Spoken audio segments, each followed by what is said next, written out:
एक समय की बात रहती है, एक औरत माँ के दरबार में जाती है कि माँ, एक औरत होने के नाते, एक बेटी होने के नाते माँ आपसे मुझे इतनी ही विनती है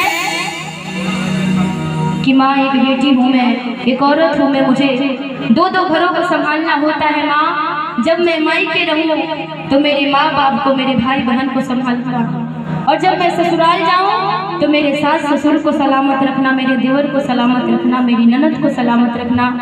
माँ एक औरत होने के नाते, एक बेटी होने के नाते बस माँ आपसे इतनी ही विनती है, जरा सा अपनी बेटी पर ध्यान देना माँ, दोनों घर को सलामत रखना। और बड़ी प्यार से बेटी माँ के दरबार में जाके निहोरा लगाती है और माँ से कहती है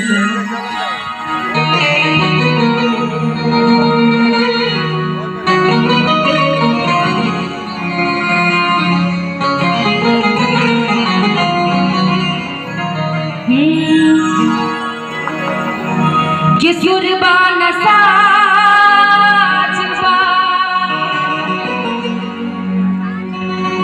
नगल में आवाज बा, कि फिर भी ये मैया हमारा तोहरे पनाजबा, कि जानता नहीं मैया तू तो बारू भोली हो, आज भी आवेला दर पे खाली हाथ मैया,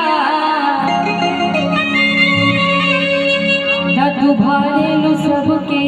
झोली हो।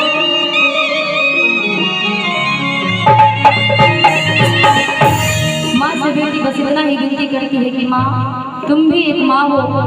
सबकी झोली तुम खाली भरती हो, बस मेरा भी माँ भर देना। और बड़ी प्यार से विनती करती है, बड़ी प्यार से निहोरा लगाती है माँ से और कहती है क्या कि बनल रहो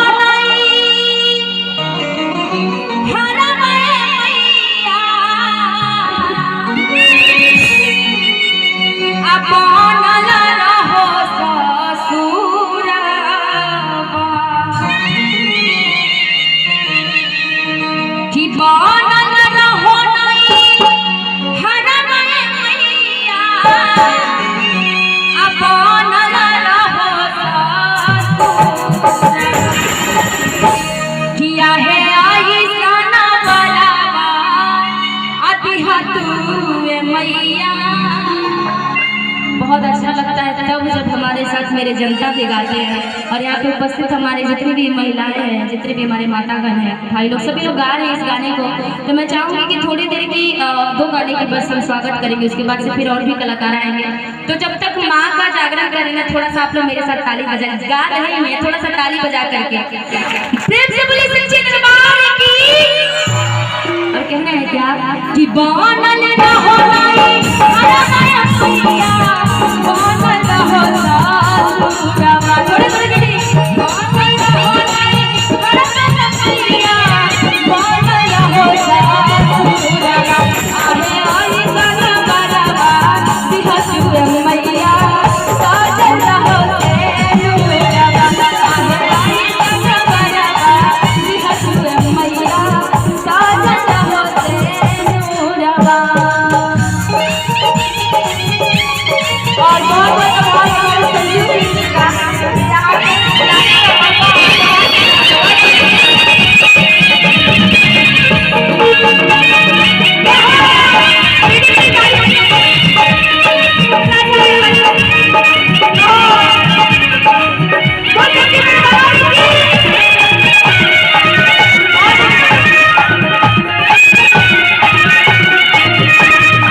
सौभाग्य प्राप्त हुआ है। आदरणीय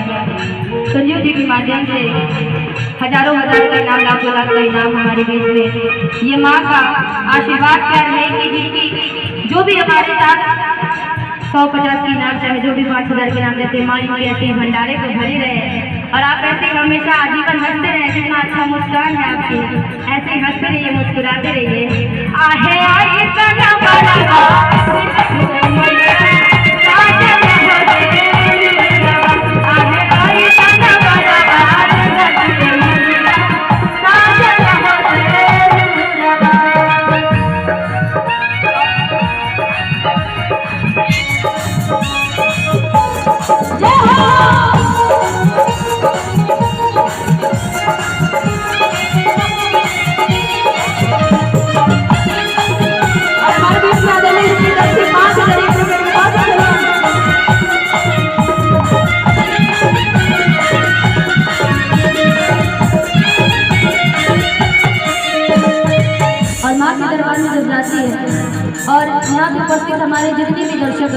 हमारे श्रोता को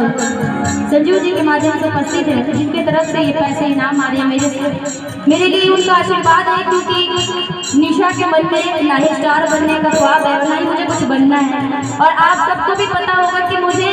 सबका हेल्प करना बहुत अच्छा लगता है, छोटे छोटे बच्चे हों चाहे जो भी मुझसे हेल्प चाहता है, मैं सबका हेल्प करना बहुत अच्छा लगता है, मुझे बहुत पसंद आता है। और छोटे छोटे बच्चे यहाँ पर हैं जो कितना अच्छा से घूम रहे हैं, देखिए वहाँ पर पीछे देख लीजिए एक बार। आहे आई सना बरगा मैया क्या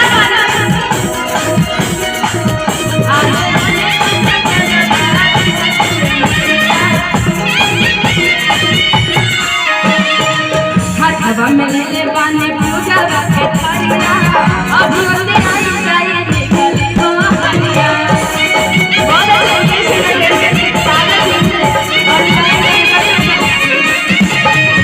बोले हवा में ले बाने पूजा रखे थारिया अब होते आई जाए निकल तो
और आइए आप सबके बीच में